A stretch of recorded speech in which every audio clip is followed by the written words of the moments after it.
Dans les brumes des montagnes tibétaines, un enfant est initié à des secrets millénaires. Né sur une colline surplombant Lhasa, Lobsang Rampa traversera les périodes les plus troublées, allant de l'effondrement de l'Empire chinois jusqu'à l'invasion japonaise. Il sera le dépositaire d'un pouvoir parmi les plus dangereux, et pour le recevoir, il doit être opéré.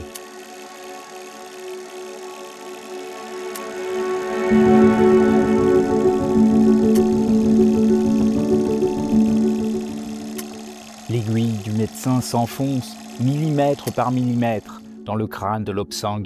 Un éclat de douleur, puis une vision. Est-il en train de se réveiller à une dimension supérieure ou simplement de sombrer dans la folie? Au milieu de son front, désormais, il porte un orifice, le troisième œil, qui lui permet de voir l'invisible, de voir l'aura des hommes. Il publiera son autobiographie, appelée Le Troisième œil, l'année du mouton de bois. Au milieu des années 50, le livre est un immense succès. Le monde n'a jamais rien lu de tel, un moine tibétain initié aux secrets les plus sacrés, ou un imposteur. Avec plus de 500 000 exemplaires vendus, il est traduit dans de nombreuses langues et il arrive en France en 1957. Le monde, stupéfait, découvre l'enfance de Rampa aux côtés de Tsu, son mentor, un moine policier qui lui apprend à monter à dos de poney. Sa vie exaltante au grand air se déroule au rythme des cerfs-volants et de la tranquille placidité des yachts. Pourtant, il va faire une rencontre extraordinaire. Il s'isole dans la montagne, dans le recueillement qui est le sien, seul, sous les étoiles glaciales. Il entend un bruit sourd, une ombre gigantesque, une respiration lourde résonne dans l'air gelé, le silence des cimes, puis l'ombre bouge. Le Yéti ou quelque chose d'autre, plus insaisissable. Dans le secret des chemins perdus des montagnes de l'Himalaya, il réussit à renouveler l'expérience plusieurs fois. Il devient chirurgien militaire et se retrouve prisonnier de l'armée japonaise en 1938. Pour éviter qu'il ne s'enfuit, ils vont lui briser les jambes.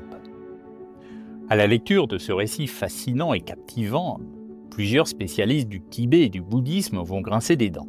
Et surtout, un certain Heinrich Harrer. Il est très remonté et c'est loin d'être un inconnu. Il s'est fait un nom par ses exploits d'alpinisme dans l'Himalaya. Il a rencontré le Dalai Lama. Il a publié lui aussi un best-seller, 7 ans au Tibet. Harrer, en alpiniste implacable, ne croit pas aux faux prophètes. Et pour lui, Rampa est un imposteur et il veut le prouver. Il envoie un détective sur la piste du lama.